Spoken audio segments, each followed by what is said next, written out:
অবশেষে বহুল প্রতীক্ষার অবসান ঘটতে যাচ্ছে বাংলাদেশ জাতীয়তাবাদী দল বিএনপির। আমরা যেমনটি দেখেছি কিছুক্ষণ আগেই তারেক রহমান প্রধানমন্ত্রী হিসেবে তিনি শপথ নিয়েছেন এবং এরপরেই আমরা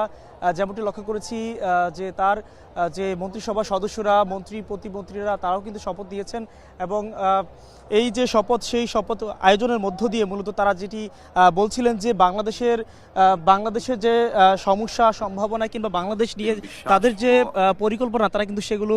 এরপরেই আমরা দেখেছিলাম বিভিন্ন গণমাধ্যমে তুলে ধরেছেন, অভিব্যক্তি তারা কিন্তু দিয়েছেন এবং একই সাথে যেমনটি লক্ষ্য করছিলাম এই যে আয়োজন শপথ অনুষ্ঠান সেটি ঘিরে সকাল থেকে এখানে বিপুল পরিমাণে নেতাকর্মীদের উপস্থিতি কিন্তু ঘটছিল। আমরা দেখেছিলাম সংসদ ভবনের দক্ষিণ প্লাজায় মূলত নেতাকর্মীদের উপস্থিতি একেবারে চোখে পড়ার মতো ছিল। আমরা সংসদের ঠিক উল্টা পাশেই রয়েছি এবং সার্বিকভাবে যে চিত্র লক্ষ্য করছি ইতিমধ্যেই নিশ্চয়ই আপনারাও লক্ষ্য করছেন যে শপথ আয়োজন শেষ হয়ে গিয়েছে। যেহেতু এখানে বেশ কিছু আনুষ্ঠানিকতা রয়েছে, সরকারি দল এবং বিরোধী দল তারা সেই আনুষ্ঠানিকতাগুলো মূলত করছেন সংসদের ভেতরের যে জায়গাগুলো রয়েছে সেখানে। এবং আজকে দিনভর আমরা লক্ষ্য করছিলাম সকাল 10টায় মূলত আমরা যেমনটি দেখেছি যে প্রধান নির্বাচন কমিশনার এএমএম নাসিরউদ্দিনের পক্ষ থেকে এএমএম নাসিরউদ্দিন তিনি মূলত শপথ পড়িয়েছেন। শুরুতেই যেটি ছিল বিএনপি সমর্থিত যে জোটটি রয়েছে তাদের মূলত শপথ পড়িয়েছেন। প্রায় বলা চলে 211 থেকে 12 জনের শপথ মূলত সকালের ভাগে হয়েছে এবং পরবর্তীতে আমরা যেমনটি দেখেছি যেমনটি আনুষ্ঠানিকতা ছিল যে বিএনপির পক্ষ থেকে তারা সকাল 11:30 থেকে 12টা নাগাদ তারা একটি বৈঠক করেছে এবং তাদের বৈঠকে মূলত তারা তাদের প্রধানমন্ত্রী সংসদ নেতা নির্বাচিত করেছেন তারেক রহমানকে। সেই তারেক রহমানকে নির্বাচিত করার পাশাপাশি তারা কিন্তু মন্ত্রী প্রতিমন্ত্রীদের যে আনুষ্ঠানিকতা সেটিও সেরেছেন, সেটিও নির্বাচিত করেছেন এবং পরবর্তীতে সেই যে তালিকা তারা সেটি মূলত রাষ্ট্রপতি বরাবর তারা দিয়েছেন। রাষ্ট্রপতি পরবর্তীতে তাদেরকে যেটি জানিয়েছেন কিংবা রাষ্ট্রপতি পরবর্তী যে আনুষ্ঠানিকতা ছিল সেগুলো কিন্তু করেছেন এটি বলছিলাম। এবং একই সাথে যেহেতু 11 দলীয় যে জোট রয়েছে জামায়াত জোট, সেই জোটের নেতাকর্মীরা কিংবা সেই জোটের যারা জোট সঙ্গী রয়েছেন, সেই জোটের যারা প্রার্থী রয়েছেন, সেই জোটে যারা নবনির্বাচিত হয়েছেন তারাও কিন্তু এখানে সংসদে শপথ নিয়েছেন। আমরা যেমনটি সকাল থেকেই একটি বিষয় লক্ষ্য করছিলাম কিংবা সম্প্রতি যে বিষয় নিয়ে মূলত কথা হচ্ছিল যে দুটি শপথ হওয়ার কিন্তু মূলত আজকে কথা ছিল, যেহেতু জুলাই সনদ বাস্তবায়নের একটি শপথ ছিল সেটি মূলত আমরা যদিও দেখেছি যে বিএনপির পক্ষ থেকে সেটি করা হয়নি। তারা যেটি বলছিল যে যেহেতু এখানে সংবিধান এবং আইনের কিছু বাধ্যবাধকতা রয়েছে এবং সেই সাথে তারা যেটি বলছিল যে মূলত সংসদে এটি আলোচনার মধ্য দিয়ে সেটি বাস্তবায়নের ব্যাপারে তারা সিদ্ধান্ত নেবে। এবং একই সাথে আমরা দেখেছিলাম যে 11 দলীয় জোটের পক্ষ থেকে মূলত সেই শপথে তারা কিন্তু অংশ নিয়েছে, দুইটি শপথ হয়েছে এবং 11 দলীয় জোটের যে শপথ সেটি আমরা দেখেছিলাম সেখানে মূলত বিএনপির এবং শেষে স্বতন্ত্র একজন প্রার্থী ছিলেন স্বতন্ত্র রুবিন ফারহানাকে আমরা দেখেছি, যদিও তারা কিছুটা দেরিতে উপস্থিত হয় মূলত তাদের সাথে শপথ আয়োজনে অংশ নিয়েছেন। এবং পরবর্তীতে আমরা যেমনটি দেখেছি যে এনসিপির যে 6 জন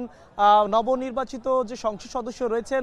তারাও কিন্তু অংশ নিয়েছেন এখানে। আমরা কিন্তু সেই বিষয়টি লক্ষ্য করছিলাম এবং বিশেষ করে যে এনসিপি নেতা হাসনাত আব্দুল্লাহ যিনি মূলত সম্প্রতি সংসদ সদস্য নির্বাচিত হয়েছেন, আমরা তাকেও আজকেও যেমনটি দেখেছি তিনি কিন্তু সেই জুলাই গণঅভ্যুত্থানের যেই চিরচেনা যে তার যে জার্সিটি রয়েছে সেটি গায়ে দিয়ে তিনি মূলত শপথ আয়োজনে অংশ নিয়েছিলেন। আজকের এই যে সার্বিক অবস্থা জানাচ্ছিলাম, সার্বিক অবস্থা বলছিলাম, এটি ঘিরে আমরা লক্ষ্য করছিলাম সকাল থেকেই যেহেতু এইসব আয়োজন হচ্ছিল সংসদের ভেতর এবং সংসদের ঠিক দক্ষিণ প্লাজা যেটি রয়েছে সেখানে এবং অপর প্রান্তেই ঠিক মানিক মিয়া এভিনিউ যেটি রয়েছে, মানিক মিয়া এভিনিউতে আজকে নেতাকর্মীদের বিএনপির নেতাকর্মীদের কথা বিশেষ করে যেটি বলছিলাম তারা যেহেতু সরকার গঠন করেছে এবং তারা সরকারি দল হতে চললো, তারা বেশ কিছু বছর পর প্রায় 2 দশক পর মূলত বলা চলে সরকার গঠন করলো বাংলাদেশ জাতীয়তাবাদী দল বিএনপি এবং তারেক রহমানের যে প্রধানমন্ত্রী হওয়া সেটি ঘিরে অন্যরকম একটি আবহ লক্ষ্য করছিলাম। মানিক মিয়া এভিনিউর যে এলাকাটি রয়েছে সেই সাথে সংসদের আশপাশের বিভিন্ন এলাকায় কিন্তু নেতাকর্মীরা তারা জড়ো হয়েছেন এবং আমরা যেমনটি দেখেছি নবনির্বাচিত যারা এমপি হয়েছেন তাদের সাথেও কিন্তু দেশের বিভিন্ন প্রান্ত থেকে নেতাকর্মীরা এসেছেন। একই সাথে সাথে তাদের যে আত্মীয় স্বজন কিংবা তাদের যে পরিবারের সদস্য তারা কিন্তু এখানে অংশ নিয়েছেন। এবং এই যে আয়োজন, এই যে উৎসব এবং এই যে এত এত আয়োজন, সেটিকে আরও একটু রাঙিয়ে তোলার জন্য আমরা দেখেছি যে বিএনপির পক্ষ থেকে কিছুক্ষণ পরই তথা সন্ধ্যা নাগাদ মূলত এখানে একটি কনসার্টের আয়োজন করা হয়েছে। নিশ্চয়ই আপনারা জেনে থাকবেন, সবার আগে বাংলাদেশ বিএনপি এই স্লোগান কিংবা এই বাক্যটি তাদের বেশ কিছুদিন ধরেই তারা কিন্তু বলে আসছিল, তথা তাদের যে বিভিন্ন কর্মকাণ্ড আমরা লক্ষ্য করছিলাম, যেমনইভাবে তারেক রহমানের যে স্বদেশ প্রত্যাবর্তন ছিল কিংবা অন্যান্য যে আয়োজনগুলো ছিল সেখানে কিন্তু আমরা সেটি লক্ষ্য করেছি। যে কথাগুলো বলছিলাম, মূলত এখানে যেহেতু অনেক বছর পর বলা চলে বেশ কিছু বছর পর বিএনপি তারা ক্ষমতায় এসেছে এবং সেই সাথে জামায়াত বিরোধী দল হয়েছে, সেটি ঘিরে যেহেতু এই দুইটি দল একটি সময় মিত্র থেকে তারা কিন্তু আন্দোলন লড়াই সংগ্রাম করেছে, বিগত প্রায় 1.5 যুগ ধরে তারা কিন্তু আন্দোলনের মাঠে ছিল। এবং পরবর্তীতে যখন গণঅভ্যুত্থানের মধ্য দিয়ে চূড়ান্ত বিজয় আসে কিংবা তৎকালীন যে আওয়ামী সরকারের পতন হয়, তারপর মূলত দেশের মধ্যে যে একটি বিরাজমান অবস্থা ছিল, যদিও অন্তর্বর্তী সরকার সেটিকে কঠোর হাতে দমন করার জন্য তারা কিন্তু তারা সর্বোচ্চ চেষ্টা করে গিয়েছে। আমরা দেখেছিলাম গতকালও কিন্তু প্রধান উপদেষ্টার একটি সর্বশেষ ভাষণের মধ্য দিয়ে তিনি কিন্তু সেটি স্পষ্ট করেছেন, কিংবা যদিও এটি নিয়ে অনেক বিতর্ক রয়েছে, যেহেতু বলা চলে প্রায় 1.5 বছরের বেশি সময় বাংলাদেশে কোনো গণতান্ত্রিক সরকার ছিল না, কিংবা গণতান্ত্রিক কাঠামোর যে সরকারের ব্যবস্থাপনা সেটি কিন্তু খুব একটা ছিল না বললেই চলে। কিন্তু যদিও অন্তর্বর্তী সরকার তারা কিন্তু সেই ব্যবস্থাপনাগুলো এগিয়ে নিয়েছেন, তবে এখানে বিএনপির পক্ষ থেকে যেহেতু বিভিন্ন সময় তারা গণমাধ্যমে কথা বলেছেন, নবনির্বাচিত যারা মন্ত্রী হয়েছেন কিংবা প্রতিমন্ত্রী তারা কিন্তু গণমাধ্যমে তাদের যে প্রত্যাশা, তাদের যে পরিকল্পনা সেগুলো তারা বলছিলেন। তাদের এই যে এত এত পরিকল্পনা কিংবা বিভিন্ন ধরনের তাদের যে ব্যাপারগুলো তারা শেয়ার করছিলেন গণমাধ্যমের মাধ্যমে সাধারণ মানুষের জন্য, সেটিতে আমরা দেখেছি যেহেতু বিএনপির পক্ষ থেকে আমরা দেখেছি প্রায় 31 দফার একটি ব্যাপার ছিল এবং তাদের যে নির্বাচনী ইশতেহার ছিল সেই নির্বাচনী ইশতেহার 31 দফার মিশেলে মূলত তারা তৈরি করেছিল। এবং পরবর্তীতে যেটি বলা হয়েছিল যে এই 31 দফার সাথে মানুষের যেহেতু মৌলিক অধিকার থেকে শুরু করে অন্যান্য যে অধিকারগুলো রয়েছে সেই অধিকারের মিশেলে তারা মূলত তাদের পরিকল্পনা, তাদের কার্যক্রম, কার্যসূচি কিংবা আগামীর পথ চলা তারা সেটি সাজাবেন বলে আশা করছেন। যদিও এরই মধ্যে আমরা যেমনই দেখেছি, যেহেতু বাংলাদেশের মধ্যে বেশিরভাগ ক্ষেত্রেই আমরা দেখেছি যেই মানুষগুলো রয়েছে শুধুমাত্র রাজধানী ঢাকা নয়, ঢাকার সহ দেশের বিভিন্ন প্রান্তে সেই মানুষগুলো যেই বিষয়গুলো প্রত্যাশা করে মানুষের, যেহেতু আমরা দেখেছিলাম, দর্শক আপনারাও নিশ্চয়ই দেখেছেন, আমরা ভোটের আগে পরে এখন টেলিভিশনের মাধ্যমে আপনাদেরকে সেই মানুষগুলোর প্রত্যাশার কথা শোনাচ্ছিলাম। সেই মানুষগুলো যেটি চাই মূলত, যেহেতু এখানকার মানুষের যে নিত্য প্রয়োজনীয় যে দ্রব্যগুলো রয়েছে, সামনে যেহেতু রমজান আসতে চললো, তারা যেটি বলছেন যে আগামী যেহেতু সরকার গঠন হয়ে গিয়েছে, শপথ হয়েছে আজকে আনুষ্ঠানিকভাবে, কালকে থেকে হয়তোবা সবগুলো মন্ত্রণালয় দপ্তরে এই নবগত মন্ত্রীদের পদচারণায় সেটি মুখরিত হবে এবং সেই সাথে আনুষঙ্গিক যে দপ্তরগুলো রয়েছে সেগুলোকে তারা পুনর্গঠন করবেন, কিংবা এই যে আয়োজনগুলো রয়েছে সেগুলো তারা সবগুলো পুরোপুরি সাজাবেন, তারা কিন্তু সেটি বলছেন। এবং আমরাও কিন্তু লক্ষ্য করছি যে যেমনটি আপনাদেরকে বলছিলাম, সংসদের দক্ষিণ প্লাজার মানিক মিয়ার যে অংশটি রয়েছে সেই মানিক মিয়ার অংশে মূলত আমরা এখন যেটি শুনতে পাচ্ছি ঠিক ওপাশ থেকেই মূলত যে ছাত্র দলের যে সাধারণ সম্পাদক রয়েছে সেই সাথে কেন্দ্রীয় নেতারা যারা রয়েছেন তারা কিন্তু এখানে উপস্থিত হয়েছেন। সেই যে বিজয়, এই যে আজকে সরকার গঠন করা কিংবা এত যে আন্দোলন লড়াই সংগ্রামের যে সময়টুকু রয়েছে সেটি তারা কিন্তু মূলত তুলে ধরছেন এবং তারা সেটিকে উদযাপনের জন্য কিন্তু প্রস্তুতি নিচ্ছেন। যদিও আমরা ইতিমধ্যে যেটি লক্ষ্য করছি যে সংসদের আজকের যে দিনভর যে কার্যসূচি সেটি কিন্তু বলা চলে আনুষ্ঠানিকভাবে শেষের দিকে রয়েছে, তবে এখনও কিন্তু অনেকেই যেহেতু আনুষ্ঠানিক তাদের যে বৈঠক, আনুষ্ঠানিক তাদের যে চলাফেরা কিংবা আনুষ্ঠানিক তাদের যে বিভিন্ন ধরনের কার্যসূচিগুলো রয়েছে, এর বাইরে গিয়েও যেহেতু খুব কাছাকাছি রয়েছে, আমরা এখানে দেখেছি অন্তর্বর্তী সরকারের বেশ উপদেষ্টা যারা রয়েছেন তারাও কিন্তু এখানে এই শপথ মঞ্চে মূলত উপস্থিত ছিলেন। এবং যদিও 11 দলীয় জোটের পক্ষ থেকে আমরা কাউকে খুব একটা দেখিনি, তারা আনুষ্ঠানিকভাবে যদিও বলেছিলেন যেহেতু এখানে জুলাই সনদ এবং সেই সাথে সংবিধান সংস্কার বিষয়ক যে শপথটি হওয়ার কথা ছিল সেটি বিএনপি সেটিতে অনিচ্ছা প্রকাশ করায় কিংবা বিএনপি সেটিতে অংশ না নেওয়ায় মূলত তারা সেটি বলছিলেন যে তারা শপথ অনুষ্ঠানে তারা কিন্তু না থাকার বিষয়টি তারা ব্যক্ত করেছিলেন এবং আমরা তাদেরকে দেখিনি। এই মুহূর্তে আমরা যেটি লক্ষ্য করছি, যেহেতু আমরা এখানে কিছুক্ষণ আগেই দেখছিলাম এখানে নবাগত যারা মন্ত্রী প্রতিমন্ত্রী প্রধানমন্ত্রী হয়েছেন এবং সেই সাথে সরকারের বিশেষ করে তারেক রহমান এবং বিএনপি সরকারের যারা নেতৃত্বস্থানীয় জায়গায় পৌঁছেছেন আমরা দেখেছিলাম তাদের পরিবারবর্গ তারা কিন্তু এখানে থেকেছেন এবং একই সাথে যেমনটি বলছিলাম বিশেষ করে বিএনপি চেয়ারম্যান তারেক রহমানের কথা আমরা দেখেছি যে তার সহধর্মিণী এবং তার মেয়ে তারাও কিন্তু খুব কাছাকাছি থেকে একটি পারিবারিক আবহে মূলত এখানে উপস্থিত হয়েছেন এবং পারিবারিক আবহে এই ঘটনাগুলো চলছিল। আমরা দেখেছিলাম সকাল থেকেই সংসদের ভেতরের যে আয়োজন ছিল সেটি হয়েছে এবং পরবর্তীতে বিকেলে নাগাদ মূলত সংসদের যে দক্ষিণ প্লাজা রয়েছে সেই সংসদের দক্ষিণ প্লাজায় মূলত এই যে আনুষ্ঠানিকতা সেগুলো হচ্ছে। তবে এটি ঘিরে আমরা দেখেছিলাম রাজধানীর আশপাশে সহ বিভিন্ন জায়গায় মূলত কিছুটা যদিও জ্যামজটের সৃষ্টি হয়েছে, তবে বিশেষ করে বিএনপির যে নেতাকর্মীরা রয়েছে তারা দেশের বিভিন্ন জায়গা থেকে এসেছে, তাদের যে প্রত্যাশার কথা তারা সেটি বলছিলেন, তাদের যে আবেগ অনুভূতিটা তারা সেটি শেয়ার করছিলেন। আমরাও ব্যক্তিগতভাবে তাদের সাথে কথা বলেছিলাম, আবেগ অনুভূতি জানতে চেয়েছিলাম কিংবা তারা কি চায়, তাদের সরকার এত বছর পর ক্ষমতা এসেছে তাদের অনুভূতি কেমন। তারা যেটি বলছিল যে আমরা দেখেছিলাম অনেকেই কুড়িগ্রাম রংপুরের একেবারে প্রত্যন্ত অঞ্চল থেকে তারা কিন্তু এসেছেন। আমরা কিছু দেখেছি সিলেট, সুনামগঞ্জ, ময়মনসিংহ থেকে এসেছেন কিছু মানুষ। আমরা দেখেছি তারা নোয়াখালী সহ দেশের বিভিন্ন জায়গা থেকে মূলত তারা এখানে এসেছেন। 64 জেলার মানুষ এখানে একীভূত হয়েছেন এবং এই যে বিজয়, এই যে মাহেন্দ্রক্ষণ, এই যে শপথ নেওয়া, বিশেষ করে বিএনপি সরকারের শপথ, সেই শপথ তারা কিন্তু উদযাপন করছিলেন এবং সেই সাথে আমরা দেখেছিলাম যখনই শুরুতেই মূলত রাষ্ট্রপতি শাহাবুদ্দিনের পক্ষ থেকে নবাগত যে প্রধানমন্ত্রী তারেক রহমান তাকে যখন শপথ পড়ানো হয় আমরা দেখেছিলাম এখানে আশপাশে যারা উৎসুক জনতা ছিলেন, নেতাকর্মীরা ছিলেন, তারা কিন্তু তাদের করতালের মাধ্যমে তারা কিন্তু সেটিকে উদযাপন করছিলেন এবং পরবর্তীতে আমরা দেখেছিলাম প্রায় 25 জনের মতো মন্ত্রী তারা কিন্তু শপথ নিয়েছেন এবং সেটি ঘিরেও দেখেছিলাম আনন্দ উল্লাস করছিলেন। তারা বিভিন্ন স্লোগানের মধ্য দিয়ে মূলত তারা কিন্তু করেছিলেন এবং একই সাথে আমরা দেখেছিলাম যে প্রতিমন্ত্রী যারা ছিলেন তাদের শপথ ঘিরেও মূলত অন্যরকম একটি আবহ তৈরি হয়েছিল এই সংসদ ভবন চত্বরে। যেহেতু এই সংসদ ভবন আমরা দেখেছি যে জুলাই গণঅভ্যুত্থান পরবর্তী দিন কিংবা জুলাই গণঅভ্যুত্থান যেটি হয়েছে 5 আগস্টের সময়ে আমরা দেখেছিলাম যে মূলত ছাত্র জনতা যে একটি উল্লাস করেছিল এই সংসদ ভবন সহ আশপাশের বেশ কিছু এলাকায়। যেহেতু যে সরকার ছিল এর আগে মূলত আওয়ামী সরকারের যে বিভিন্ন শাসনামলের মানুষ ত্যক্ত বিরক্ত হয়ে যে গণঅভ্যুত্থান করেছিল সেই গণঅভ্যুত্থানের পর থেকে মূলত যে উদযাপন কিংবা আমরা দেখেছিলাম যে বেগম জিয়ার যে জানাজা হয়েছে সেটিও এখানে আমরা লক্ষ্য করেছিলাম। এর আগে জুলাই গণঅভ্যুত্থান অন্যতম অগ্রনায়ক শরীফ ওসমান হাদি তার জানাজা হয়েছে মূলত এই যে সংসদ ভবন সেটি ঘিরে। এই যে সংসদ ভবনের যে আবহ কিংবা যেহেতু মন্ত্রী পরিষদের কিংবা নতুন নবাগত মন্ত্রীদের শপথ মূলত বঙ্গভবনে হয়ে থাকে, এবারে অন্যরকম একটি আবহ তৈরি করেছে যে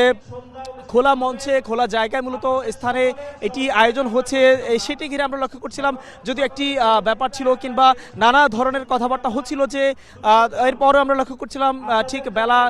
4টা নাগাদ মূলত এখানে রাষ্ট্রপতি শাহাবুদ্দিন তিনি এখানে উপস্থিত হয়েছেন এবং একে একে তিনি প্রধানমন্ত্রী, মন্ত্রী এবং সেই সাথে যে যারা রয়েছেন তার প্রতিমন্ত্রী তাদেরকে কিন্তু মূলত শপথ পড়িয়েছেন। এবং এর আগে আমরা লক্ষ্য করছিলাম যেহেতু 12 তারিখে ত্রয়োদশ জাতীয় সংসদ নির্বাচন আয়োজন হয়েছে, এরপর 13 তারিখের মধ্যরাতে মূলত গেজেটের মধ্য দিয়ে নির্বাচন কমিশন একটি আনুষ্ঠানিকভাবে তারা জানিয়েছেন যারা নবাগত কারা কারা সংসদ সদস্য হতে চললেন তারা সেটি জানিয়েছেন। এরপরেই একটি কথা বিভিন্ন জায়গায় উঠছিল যে কারা শপথ পড়াবেন। যেহেতু রেওয়াজ নিয়ম রয়েছে যে সংসদের এর আগে সংসদে যারা থাকেন স্পিকার এবং ডেপুটি স্পিকার তারা মূলত শপথ পড়িয়ে থাকেন, যদিও এবারে যেহেতু কার্যত সংসদ নেই এবং সেই সাথে স্পিকার এবং ডেপুটি স্পিকার উপস্থিত নেই, সেই ক্ষেত্রে একটি নিয়ম রয়েছে সংবিধান আইন অনুযায়ী মূলত গতকালই তৃতীয় দিন হতে চললো এবং আজকে মূলত সেটি ঘিরে মূলত প্রধান নির্বাচন কমিশনার তিনি আনুষ্ঠানিকভাবে তিনি এই নবাগত যারা সংসদ সদস্য হয়েছেন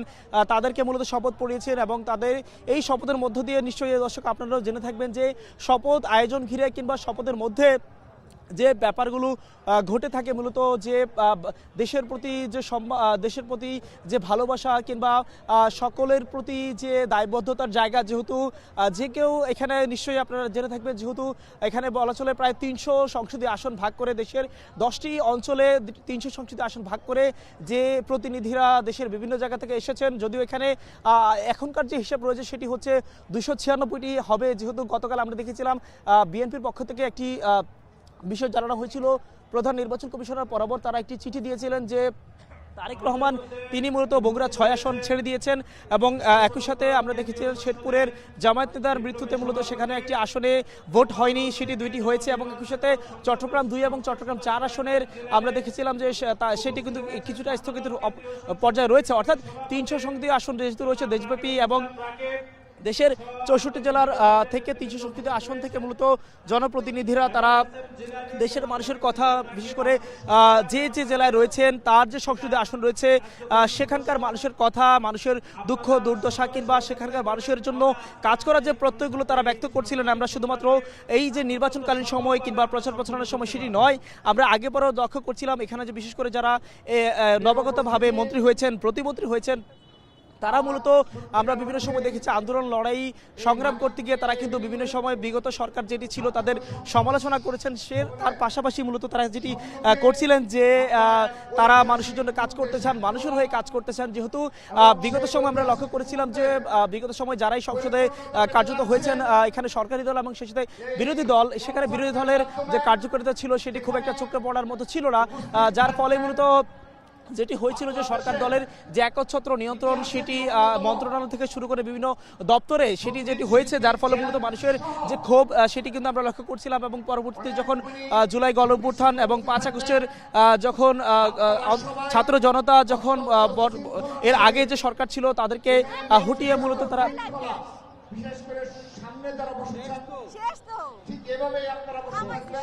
ও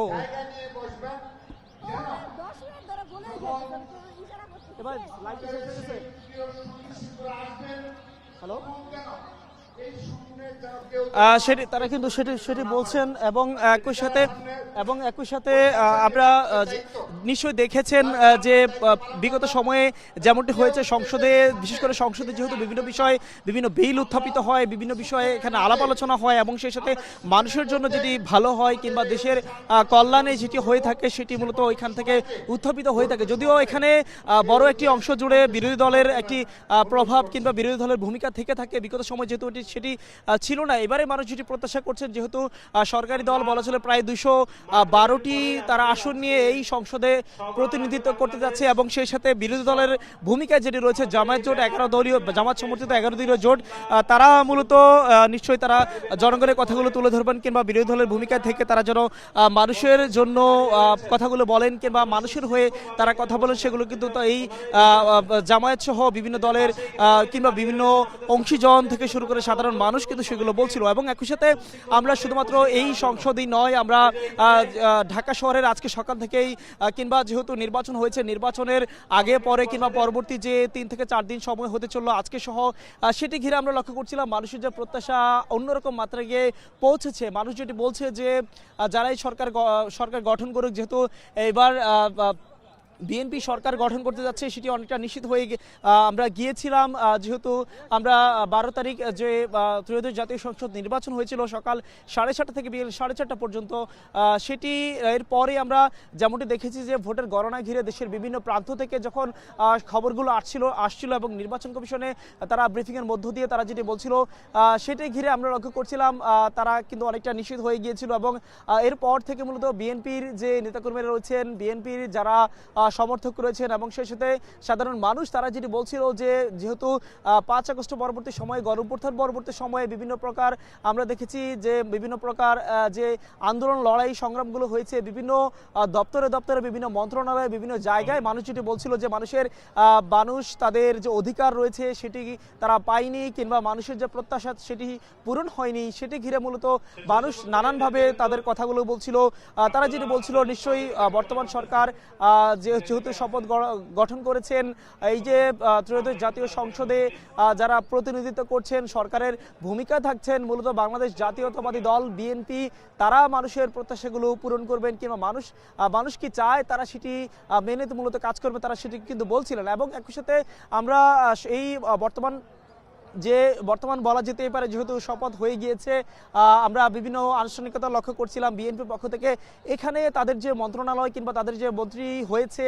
এবং সেই সাথে প্রতিমন্ত্রীদের যে আমরা তালিকা দেখতে পেয়েছি কিংবা জানতে পেরেছি আপনাদের বিশেষ করে দর্শকদের উদ্দেশ্যে আমরা কিন্তু দিনভর বিভিন্ন জিনিস বলছিলাম যে মূলত এখানে মূলত অনেক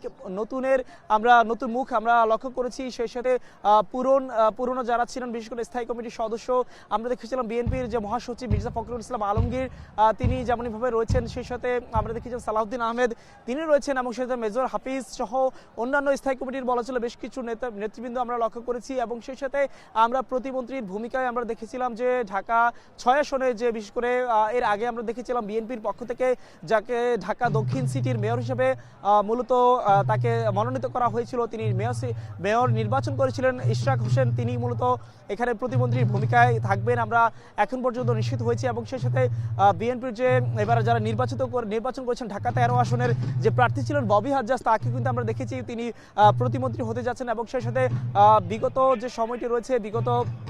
বহু সময়ে যারা বিএনপির সাথে কিংবা সম্পূর্ণ দলগুলোর সাথে যেহেতু আন্দোলন লড়াই সংগ্রামের মাঠে ছিল, আমরা জুনাইদ সাকিবকে দেখেছি এবং সেই সাথে নুরুল হক নূর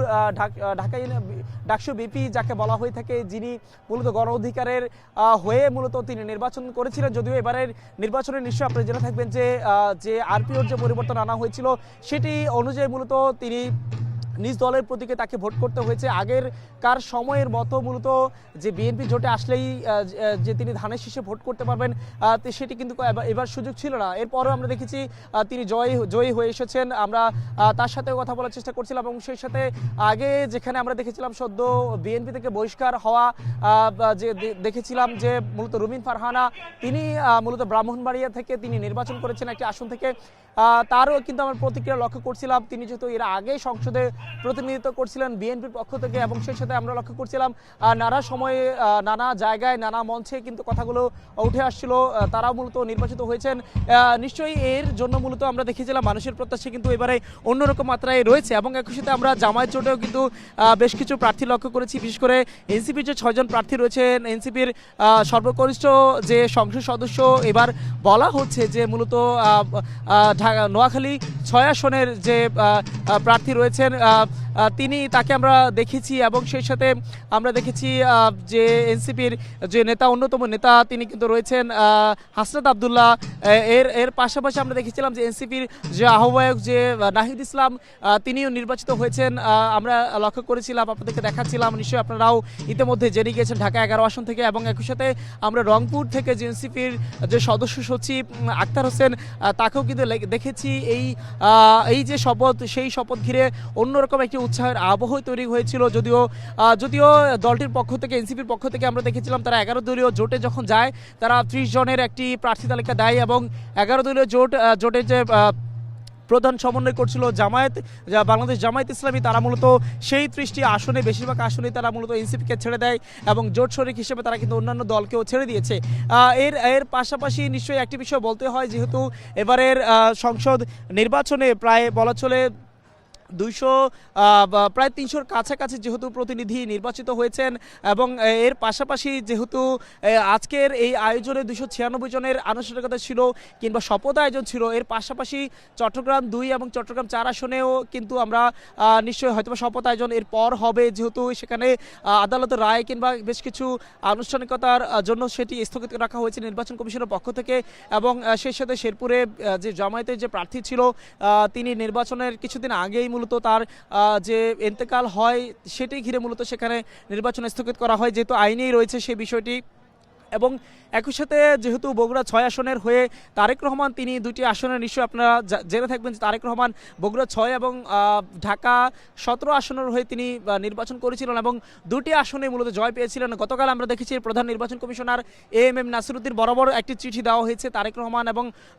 দলের পক্ষ থেকে। সেই চিঠিতে মূলত জানানো হয়েছিল তারেক রহমান তিনি বগুড়া 6-এর যে আসনটি রয়েছে সেই 6 আসনটি ছেড়ে তিনি মূলত ঢাকা 17 আসনে তিনি থাকছেন। যেহেতু নিশ্চয় একটি নিয়ম রয়েছে যে যে কয়টি আসনেই নির্বাচন করা হোক না কেন একটি আসনেই থাকতে হবে, যার জন্য মূলত আমরা দেখেছি যে একটি ঘোষণা দেওয়া হয়েছিল তারেক রহমান তিনি ঢাকা 17 আসনে থাকতে যাচ্ছেন। এই যে এত কথা বলছিলাম মানুষের প্রত্যাশার কথা, বিশেষ করে আজকের যে আনুষ্ঠানিকতা কিংবা সংসদ ভবনে সকাল থেকে যে উৎসাহ আমেজ এবং সেই সাথে আমরা এই যে উৎসাহগুলো লক্ষ্য করছিলাম এটির মূলত এটি ঘিরে আমরা দেখেছি প্রায় 1200 থেকে 1300 দেশি বিদেশি অতিথি এখানে উপস্থিত হয়েছেন এবং এর মধ্যকার আমরা যে অন্যতম অতিথিগুলো লক্ষ্য করেছি এখানে বিভিন্ন দেশের যে প্রধান কিংবা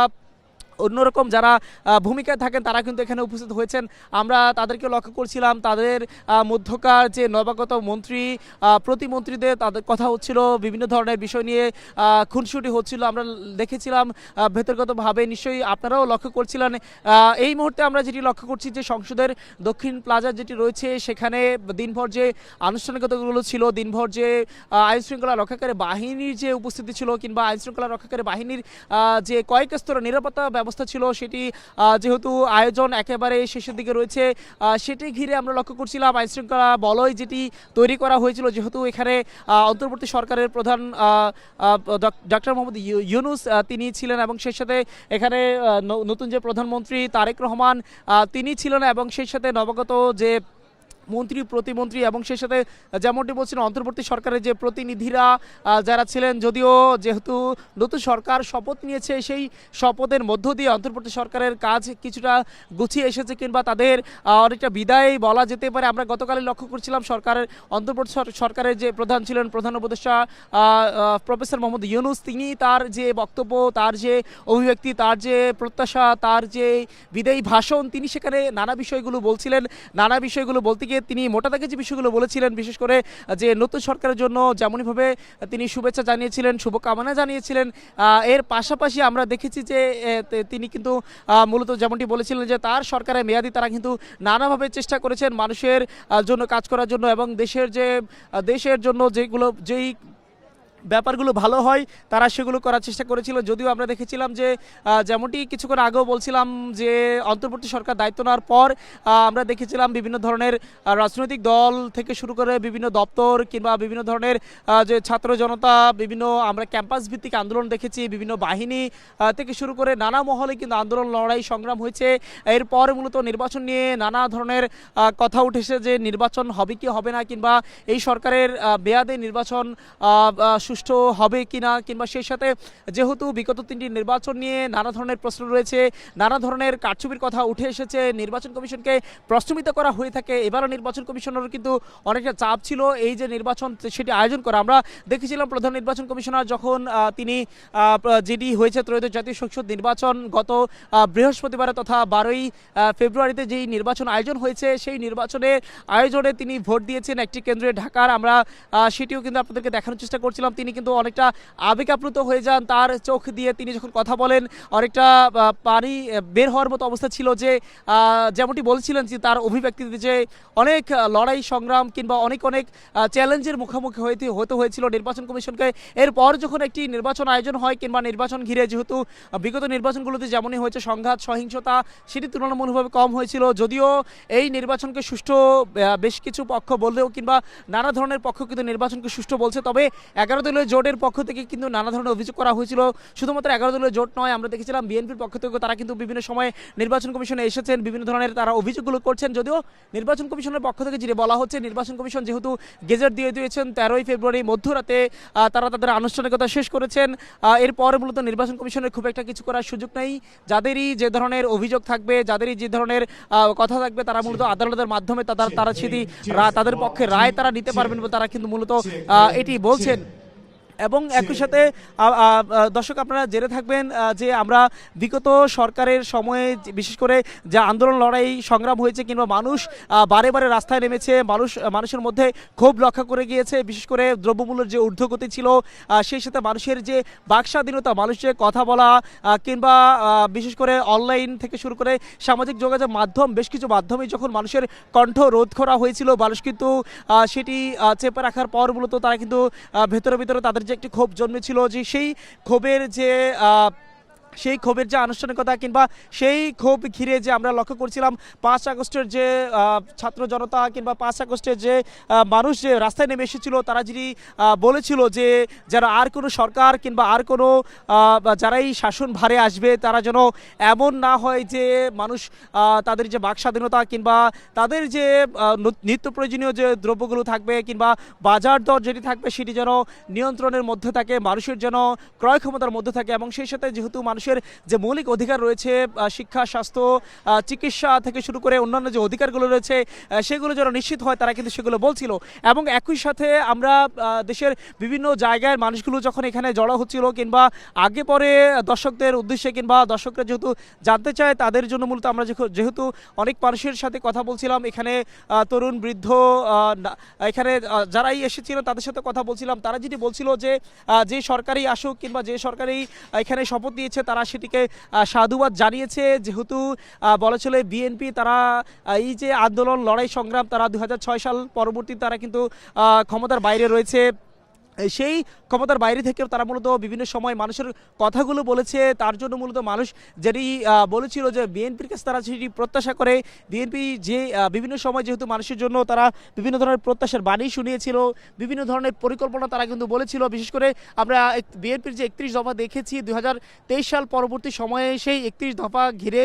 তারা কিন্তু আমরা তারেক রহমানকে লক্ষ্য করেছিলাম। তিনি যখন ৫ আগস্ট পরবর্তী তারা বেশ কিছু মাস পরে যখন তিনি দেশের মাটিতে এসেছেন, বলা চলে প্রায় ১৬ থেকে ১৭ মাস পর, এর আগে আমরা দেখেছিলাম তিনি অনলাইনে যুক্ত হয়ে কিন্তু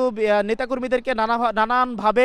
তিনি উৎসাহ দিচ্ছিলেন এবং নানান ধরনের যে সংস্কার কার্যক্রমগুলো হয়েছে, বিভিন্ন ধরনের জনসভাগুলো হয়েছে, সেই জনসভাগুলোর মধ্যে তিনি নানান ধরনের বক্তব্যগুলো দিচ্ছিলেন। সেই ৩১ দফার প্রতিফলন যদি হয়ে থাকে সেক্ষেত্রে মানুষ আশা করছে যে এই যে অন্তর্বর্তী সরকারের পরবর্তী যে নতুন সরকার এসেছে তারা নিশ্চয়ই দেশের জন্য কাজ করবে, দেশের কল্যাণে কাজ হবে, তারা কিন্তু সেটি প্রত্যাশা করছে। এবং একই সাথে মানুষের সরকারি দলের পাশাপাশি বিরোধী দলের প্রতিও তাদের কিন্তু প্রত্যাশা রয়েছে ভিন্ন মাত্রায়। তারা যেটি বলছিল যে যেহেতু বাংলাদেশ জামায়াত ইসলামী তারা এর আগেও বিএনপির সাথে জোট হয়েছে এবং সেই সাথে বেশ কিছু সময় তারা কিন্তু তাদের কিছু কিছু প্রতিনিধি সংসদে এসেছেন, তাদের কথাগুলো উঠে এসেছিল। তারা যেটি বলছিলেন শুধুমাত্র জামায়াত ইসলামীর কথা নয়, জামায়াত ইসলামী যেহেতু বেশ কিছু বছর ধরে তারা রাজনীতি করছে, দেশের মানুষের জন্য কথা বলছে, এবারে তারা বিরোধী দলের ভূমিকা রয়েছে। বিরোধী দলের ভূমিকা যেহেতু যে সরকারি থাকুক না কেন তাদের সমালোচনা করার একটি বিষয় থাকে কিংবা সমালোচনা করার তাদের অধিকার রয়েছে এবং মানুষের সাথে মিশে বিভিন্ন ধরনের আন্দোলন, লড়াই, সংগ্রামগুলো হয়ে থাকে। তারা যেটি বলছিল যে তাদের কার্যক্রমের মধ্যেও সেগুলো উঠে আসবে এবং ফলশ্রুতিতে যেটি হবে যে মূলত মানুষের জন্য যেগুলো হবে তারা কিন্তু সেটি বলছিলেন। এবং একই সাথে আমরা যেমনটি লক্ষ্য করছিলাম যে অন্তর্বর্তী সরকারের আমলে মানুষের যে প্রত্যাশাগুলো ছিল, যেগুলো মূলত তারা বিগত সরকারের আমলে, বিশেষ করে আওয়ামী সরকারের আমলে তারা সেটি ব্যক্ত করতে পারেনি, তাদের বিশেষ করে মৌলিক যে অধিকারগুলো রয়েছে তারা সেটি ব্যক্ত করতে পারেনি। তারা যেটি আশা করছেন বর্তমান যে সরকার এসেছে তারা সেটি তাদের প্রত্যাশাগুলো পূরণ করবেন। এবং সেই সাথে বিএনপির যে প্রতিনিধিরা তারাও কিন্তু উৎসুক হয়ে রয়েছেন, যেহেতু সরকার গঠন করেছেন এবং সেই সরকার গঠনের বিষয়ে, সেই সরকার গঠনের যে উচ্ছ্বাস, উন্মাদনা, সেই সরকার গঠনের তাদের যে অভিব্যক্তি, সেই সাথে মানুষের যে প্রত্যাশা সেটির মেশালে মূলত অন্তর্বর্তী সরকার যেই সংস্কার কাজগুলো গুছিয়ে এনেছে, অন্তর্বর্তী সরকার যেগুলো নানাভাবে তারা প্রত্যাশা দিচ্ছিল, প্রত্যাশার কথা তারা বলছিল, সেগুলো বিএনপির পক্ষ থেকে উঠে আসবে, তারা কিন্তু সেগুলো বলছিল। আমরা দেখেছিলাম বিএনপির বেশ কিছু প্রতিনিধি দল তারা কিন্তু বিভিন্ন সময় তারা কথা বলছিল, তারা সামাজিক যোগাযোগ মাধ্যম থেকে শুরু করে বেশ কিছু মাধ্যমে আমরা দেখেছিলাম বিএনপির যে চেয়ারম্যান রয়েছে, আজকে যিনি আনুষ্ঠানিকভাবে প্রধানমন্ত্রী হয়েছে, তিনি কিন্তু নানাভাবে মানুষের প্রত্যাশার কথাগুলো বলছিল। মানুষ বলছে যে সেই প্রত্যাশার জায়গাগুলো মাঠ পর্যায়ে সেটি প্রতিফলিত হবে এবং সেই সাথে এই যে সংসদ, মানুষের যেখানে মানুষের দুঃখ, দুর্দশা কিংবা সমস্যা, সম্ভাবনার কথাগুলো উঠে আসে, সেগুলো প্রতিফলন হবে রাজপথে কিংবা সেগুলো প্রতিফলন হবে